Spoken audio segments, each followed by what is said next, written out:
The tremolo is a really great right-hand technique.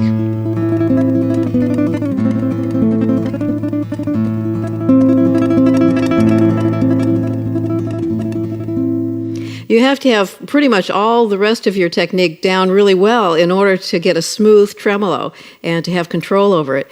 And the wonderful thing about it is when you're playing a note, normally it just fades, and this creates the illusion of a note that can get louder as you're playing it. It's a sustained note, like a violin or a viola or cello player would play. So it gives you a whole new sound. And if you're playing tremolo, use that. Do the dynamics, get louder and softer. It's a wonderful vehicle for that. But let's work at getting the technique so it's nice and smooth. So the first thing we have to do is look at the actual motion of the fingers. So I'm going to put all 3 fingers on the second string. It's good to practice the tremolo on the second string instead of the first, because you can get used to playing a really nice tremolo on the first string and find that you're going at an angle in which you can't do it on the other strings. So it's best to practice on that second or third string.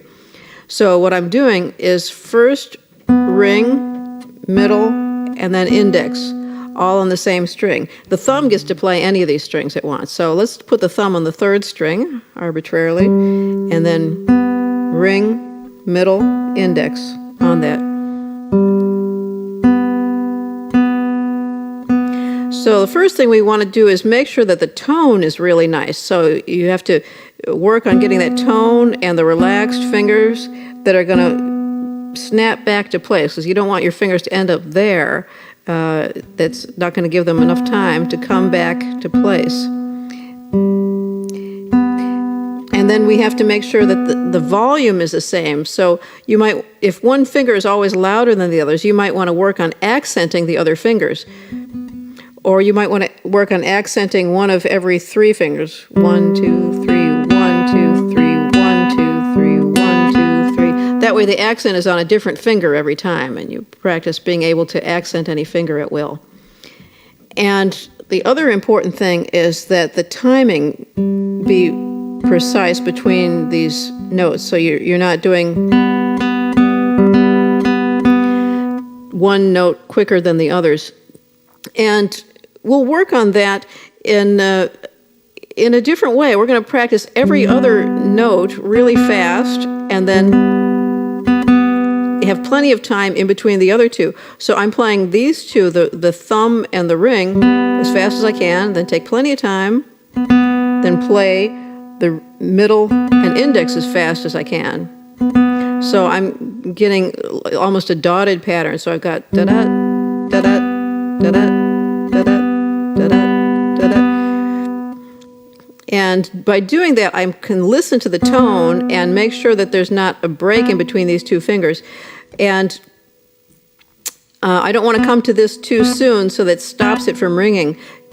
You want follow through and allowing that string to ring. You think about hardly disturbing that string, hitting it on one vibration of the string so that it doesn't stop. The pad of your finger doesn't come to stop the string. So that's another thing to really work on, allowing that string to ring and not stopping it too soon. So we have this dotted pattern. Now the other important thing is to do exactly the reverse. So we're going to get plenty of time between these two, but the ring and middle are going to be really close together. And then I'll do the index and thumb real close together.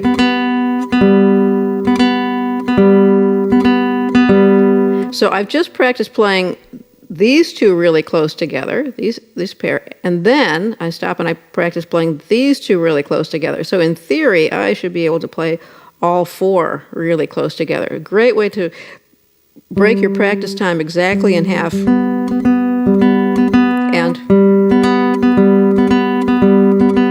And then you'll find doing this is much more easy. When I do a tremolo, I go for that warm sound, kind of slicing a little bit at an angle again towards the left shoulder for something like this. So you can't play quite as loud, but you get a beautiful warm sound that way. But if I'm doing something maybe like the Japanese tune,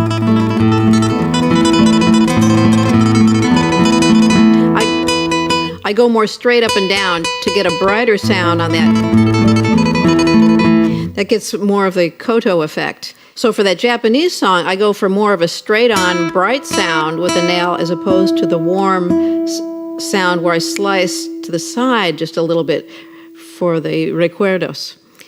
And when you're slicing to the side, that's quite a bit more difficult to do and to get speed. You also can't get quite as much volume as going straight on. But I love the tone for this kind of a piece as opposed to